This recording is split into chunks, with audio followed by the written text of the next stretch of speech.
In today's video, I'm going to teach you how to use a license key on Gumroad. Whether you're a seasoned Gumroad user or just getting started, this guide will walk you through the process efficiently. Let's dive right in and take it step by step.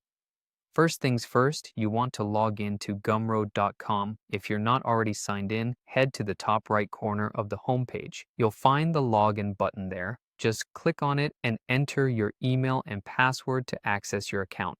Once you're logged in, you'll see the dashboard with various options to manage your Gumroad account. Next, go ahead and click on the Products tab. This section is where all your creations live. Everything you've uploaded, be it a digital download, a service, or any other product. Once you've clicked on Products, browse through your list and select the specific item for which you need a license key. Clicking on the product takes you into its dedicated settings page. Now that you're on the products page, the next step is to navigate to the content section. This is where you manage the downloadable files and other content related to your product. Usually you'll see tabs or sections for content, pricing, details, and so on. Make your way to content to continue.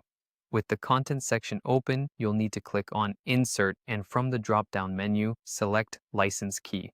This step is crucial as it allows you to associate a license key with your product. You'll want to ensure that this is done accurately because it controls how your content is accessed by buyers. Lastly, once you've inserted the license key, you're going to see a drop-down arrow icon. Click on it and select Copy to Clipboard. This action will copy the generated license key to your clipboard, which you can paste wherever you need, like in emails or customer messages, to provide access to your digital product.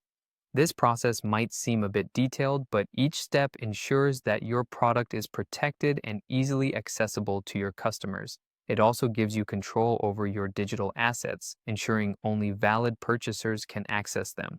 Remember, clarity and precision are essential here to prevent unauthorized access to your content. That wraps up our guide on using a license key on Gumroad. With these steps, managing your license keys becomes seamless and straightforward. I hope you found this video helpful and that it makes your Gumroad experience even better. Thank you for watching, and don't forget to check back for more helpful guides.